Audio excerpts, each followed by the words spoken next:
आयो आब तभोर थी प्याके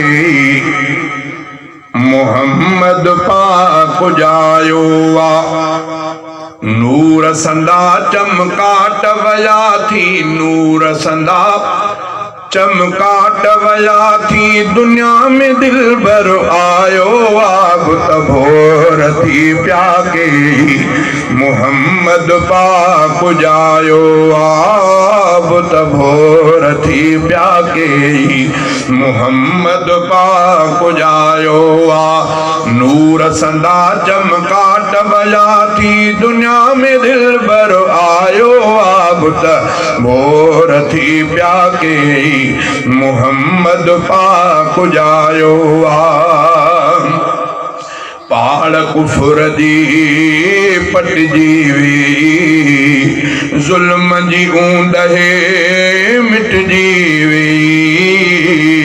पहाड़ कुफर जी पटजी वी जुल्म जी ऊंदहे मिटजी वी जायो पैगंबर ईद थी वेई जायो पैगंबर ईद थी वेई खुशियुनि जो थियो सायो आब तभोर थी प्याके मोहम्मद पाक जायो आब तभोर थी प्याके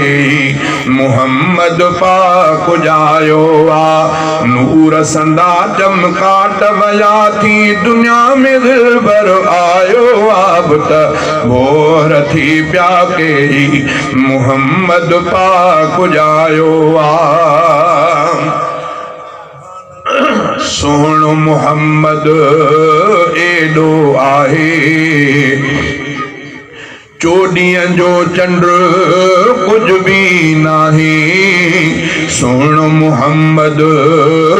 एडो आहे चोॾींहं जो चंड कुछ भी नाही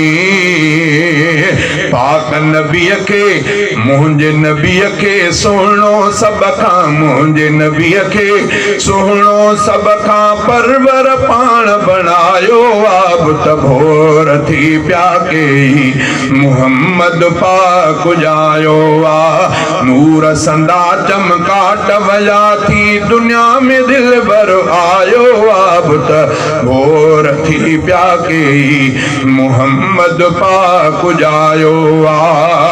अहिड़ो न कंहिंखे शान मिलियो जहिड़ो नबीअ खे मान मिलियो अहिड़ो न कंहिंखे शान मिलियो जहिड़ो नबीअ खे मान मिलियो पाक नबीअ खे अल्लाह साईं पाक नबीअ खे अल्लाह साईं फर्श कारश घुरायो आब तभोर थी प्याके मोहम्मद पाक जायो उठड़ीअ ते जो स्वार नबी थियो उठड़ीअ उनखे बख्त लगी वियो उठड़ीअ ते जो स्वार नबी थियो उठड़ीअ उनखे बख्त लगी वियो भागन वारी अमड़ हलीमा भागन वारी अमड़ हलीमा जंहिं त नबीअ खे निपायो आब तभोर थी प्याके मोहम्मद पाक जायो नूर संदा चमकाट वया थी दुनिया में दिल भर आयो आब तभोर थी प्याके मोहम्मद पाक जायो उलरो हफीज़ा खादिम हुन जो शान लिखे थो हरदम तंहिंजो उलरो हफीज़ा खादम हुन जो शान लिखे थो हरदम तंहिंजो बाज खुदा कई ख़ास असां ते बाज खुदा कई ख़ास असां ते ख़ास फज़ुल फरमायो आब त भोर थी प्या के मुहम्मद पाक जायो आ नूर संदा चमकाट वया थी